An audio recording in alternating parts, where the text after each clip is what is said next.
uyu munsi yakosa na filime nshinwa yasohotse mu 2016 yitwa The Mermaid. Murakaza neza kuri Rusco Fact. Dutanye n'abakiriya batandukanye bari guhatanira kugurikirwa. Gusa nyuma kanya habuze ukigura Liu abari ukegukana kuri billion 20 z'amadolari y'Amerika. Kuri uwo mugoroba tureka bilioneri bose bari bahanganye na Liu baza kumusura. Baraje batangira kumukira ko batashaka kugurikirwa ahubwo ko bazamuraga ibiciro kugira ngo bambe amafaranga. Umwe mu bilioneri namubwiye ko ikirwa yaguze cyuzuye amafi ya za dolphine ko bitazakunda ko akorera imishinga ye y'ubwubatsi. Aba bilioneri bose batangira kumuseka bamushinyagurira. Gusa nyuma kanya Liu wari yacitse atangira kuvuga ababwira ko nawe atari ikigoryi ko yaguze ikirwa bamuhaye icyemezo cyerekana ko nta mafa kibamo. Aba bilioneri bose batungurwa batangira kwikumura bagenda. Gusa kandi mutugabo bari bahanganye kagenda kamutuka kageze imbere jetpack yakwikora nabi bituma kaguruka nk'isazi. Nyuma baturika Liu ari guserebura n'abana benshi iruhande rwe, maze umukobwa yari bahanganye bitaraza kumureba arajeje gunyisa yagaza miliyoni muri piscine. Abwira abakobwa bose ko arayifata mbere arayitwara. Abakobwa bose bahise bahaguruka batangurana kuyifata. Barangije abwira Liu ko ari kumwe n'abakuzi gusa ko muri bera abakobwa bose nta numwe umukunda. Rero nawe yasatangira gukoresha ubwiza bwatangira gutereta Liu, arangije amusaba ko baba business partner. Liu nawe yari yatwaye tamwemerera bahita batangira gusomaniraho. Nyuma kanya bari mu byabo bagiye kubona abantu umukobwa bataza bahagaze imbere. Bodyguard za Liu zitari zazimukubita hasi bituma Liu ahaguruka waje gukemura ibibazo. Bodyguard za Liu zahise zimubwira ko umukobwa atari kuri liste y'abatumiwe. Umukobwa arangije aritangura nka imbabazi avuga ko yitwa Shani, ambura ko ikimuzanye ari kumubwira ko amukunda. Bodyguard za Liu zahise zitangira kuri umukobwa ngo zimusohore. Shani arangije akuramo nimero ze aziha Liu ngo azamuhamagare. Liu nawe yashakaga gukemura ibibazo arazifata birangira umukobwa bamusohoye. Nyuma baturika umukobwa yitahira kuri skate yiwe. Arangije ngira muvuma hingukira ku bwato buri hasi duhita tumenya ko Shani ari Madame Samaki. Aha bahita baturika famille yose ya Shani. Duhita tunamenya ko Liu kugira ngo bashe kugura cyakirwa ariko yashyize imashini byica amafi n'ibindi binyabuzima byose mu mazi bikaba byaratumye Madame Samaki zose zibura aho ziba. Kubera iyo mpamvu Madame Samaki zahisemo gusheta Shani kugira ngo aterete Liu. Nyuma Liu namara kugwa mu rukundo zahite zimwica zibone gusubira mu mazi. Madame Samaki zose zahise zicara imbere ya telefone zitegereza call ya Liu. Barangije batatwereka Liu ari kwikirana n'umukunzi we mushya. Gusa nyuma rero aza kwica Modu yibukije Liu ko yavukiye mu bakire mu gihe Liu we byamusabye gukora cyane kugira ngo agere aho ageze. Liu yanze gusurwa n'umugore arangije aramwishyura atakuramo telefone amagara Shani imbere ye avuga ko agiye kuza kumufata mu minota 10 gusa. Madame Samaki zose zahise zishima zitangira kwitegura. Gusa Shani asotse ageze arasanga Liu yamwejeje bodyguard we ngo ariwe baza kumufata. Shani bahise bamutwara mujyana ku biro bya Liu. Bakiriye secretary amubwira ko boss araza vuba. Secretary akimara kugenda Shani ahitaroga amazi gusa bitunguranye ibyegera bya Liu bitabizi. Shani bahise bamusaba kunywa ku mazi yanyweye hahita atangira kwikumumura. Ikigera cya Liu kimubajije cyabaye avuga ko atakunze ndimo yari mu mazi. Aho kandi ikigera cyari cyanyweye ku mazi aroze cyahise kikubita hasi. Shani nawe datinze ahita afata inzoga yimusuka mu kanwa. Ikigori cyongeye guhaguruka kinywa kuri amazi yararoze gihita cyongera kirahwera. Twihuse Shani yaje kubona Liu yarakaye. Arangije agenda amukurikiye bucece agira ngo amwice. Ageze muri office asanga Liu ari gutuka abakozi biwe. Kubw'amahirwe make ajugunya n'urwuma abare rufata. Shani yahise yihisha abakozi bamaze kugenda atangira kugereza kwica Liu. Gusa buri trike yose Shani akoresha akaba ari wigarukira. Nyuma aza no kwisha munsi y'intebe agira ngo amutere icyuma ariko byina gusa birangira ari ubigendeyemo. Nyuma y'umuziki Shani yaje guprofita Liu ahagaze mu idirishya. Amuturuka inyuma aguruka agira ngo amwice gusa birangira nabwo akubiswe icyuma cya golfe mu mutwe. Nyuma batureka Shani na Liu bicaye ku meza. Liu ari kumuha amafaranga agira ngo amuve imbere gusa umukobwa akamubwira ko adakeneye amafaranga ye. Liu byaramucanze arangije araguruka ngo yigendere. Gusa ageze imbere abona Rora wamwiyemeyeho. Tumagaruka atangira kwikoresha kuri Shani yari yanze amusaba ko basohokana. Shani ibyishimo byinshi yahise amwemerera. Arangije asaba Liu ko yamwereka restaurant nziza mu gihugu. Bakigerayo Liu atungurwa no gusanga ari restaurant yo ku muhanda. Nyuma kanya Liu yanze kurya ibiryo byo ku muhanda yaje kugerageza inkoko yumvira aryoshye. Arangije atayicara iryo yaryaga nk'icyumweru atangira no kuvuga uburyo cyera yaryaga ibiryo byo muri Mondisi bigatuma yemeza gushakisha amafaranga ataruhu. Shani yumvishe story arangije amugira agahinda gusa mubwira ko amafaranga atari yakagombye gushyira imbere ngo kuko isi idafite amazi meza n'umwuka mwiza wo guhumeka nayo mafaranga ntacyo yabavuze. Umugabo yumvishe amagambo y'umukobwa arangije amusinyira miliyoni. Umukobwa arangije afata sheke arayitwika yose amubwira ko kuri amafaranga ntacyo avuze ko yishimiye kuba ari kumwe nawe gusa.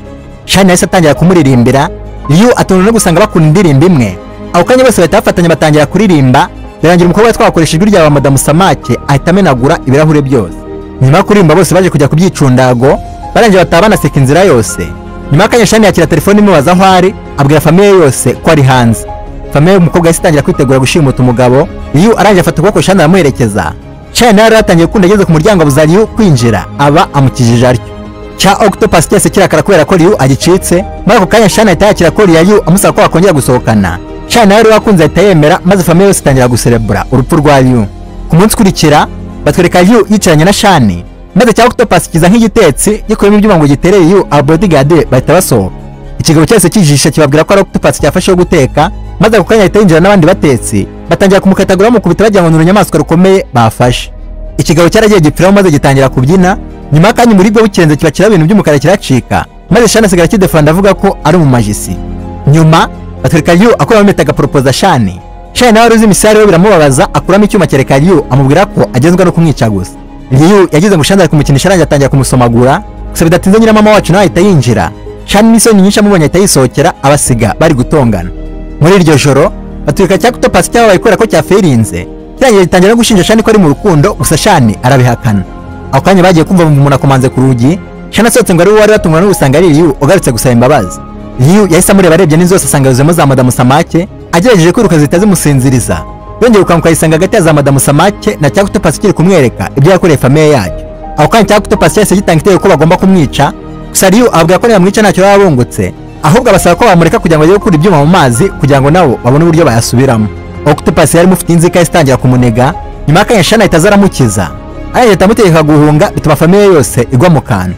Feri ya mbere Ryu yayifatiye kuri polisi, arangira agenda abwira abapolisi ibyo yabonye, gusa abonye ko abapolisi bari kumuseka ahitamo kwigendera. Twihuse batwereka Ryu yicaranye n'abashoramari bagenzi be, ariko basaba ko bakura imashini mu mazi, gusa bamuhakaniye. Ako kanya rero yahise yinjira amufasha kubemeza, barangije bahita bagenda bavanira imashini mu mazi. Nyuma araza kumubaza icyamuteye kubivanamo, Ryu namubwira ibya Madamu Samake ntacyo asize inyuma. Ako kanya rero yahise afunga icyumba kirimo abadogiteri benshi, arangije abwira Ryu ko amaze imyaka myinshi bazihiga. Ryu akinjiramo arebye asanga barafashe ebyiri zapfuye bari kuzikoraho ubushakashatsi. Rero yahise abwira Ryu ko Madamu Samake ari mari ikomeye cyane, arangije afata ingabo ze bajya kuzihiga. Ryu nawe amaze kubona ibyo akoze ahita atangira guhamagara Shani, gusa abonye ko Shani yanze kumufata ahita yatsa imodoka ajya kumureba. Nyuma ingabo zari bazigera ku bwato, birangije atangira kurasagura mu mazi, bituma Madamu Samake zari zishe zizamuka, batangira kuzica urubozo. Shani nawe wari wishe hasi azamuka, yigerageje yakirwa n'imipanga, habura gato bamwica kizwa na cya Octopus gitakimunaga hanze kimuhungisha. Shani yageze hejuru nabwo yakirwa n'indi mipanga, arangije agaruka yikubita hasi, byo bigabo bigiye kumwica kizwa na nyirakuru akoresheje imbaraga zidasanzwe z'umurizo. Nyuma batwereka abasirikare bose bari hasi, mu basirikare abyuka afata imbunda, arangije arasa umukecuru grenade ihita imunaga hanze. Umukecuru ageze mu mazi yumva bya byuma byabicaga barabivanyemo, arangije atamagara abana be ngo bawungiremo, bashyigiramo Shani bahita bamutera urwuma rumugabanyiriza speed, bituma Shani acika intege. Ku rundi ruhande batwereka Ryu yahize muri ambutiyaje, arangije abona wa mukire bahangana ufite jetpack ahita yimutira ngo ayigendereho. Umugabo yamubereye umwana mwiza arangije arayimutiza, barangije batwereka Rora ari guhangana na Shani, nyuma y'akanya Rora amufatisha ahita amurasa igisasu bituma Shani agwa ku nkombe. Nyuma batwereka abasirikare bari bazenguruka Shani, bagiye kumwica Ryu ahita ahagera, bituma abasirikare bose bahita bahagarara. Rora wari wafushye yahise akuramo imbunda agiye kurasa Shani, Ryu ahita amwitangira. Ryu n'utubaraga duke yarasigaranye aterura Shani, agenda araswa inzira yose mpaka amugejeje mu nyanja. Polisi nazo zaje kuhagera birangije zirangije zifata Rora na bodyguard ze, Ryu nawe wari warashwe ahita yikubita hasi, birangira ajyanywe kwa muganga. Nyuma y'iminsi batwereka Ryu asurwa n'ibinyamakuru iwe mu rugo, barangije batangira kumubaza ibibazo bya Madamu Samake, gusa Ryu ababwira ko zitabaho. Ako kanya Shani yahise asohoka, turangije tumenya ko baje kuba umugore n'umugabo. Umunyamakuru amaze kugenda bigira gutembera mu mazi, batwereka famiye yose ya Shani yarokotse. Kanda urebe filime y'umugabo bishe akazu kari isazi, yarangiza ikajya kwihorera. Nimba wanakunze iyi filime, usigare like na subscribe kuko bifasha cyane. Bye.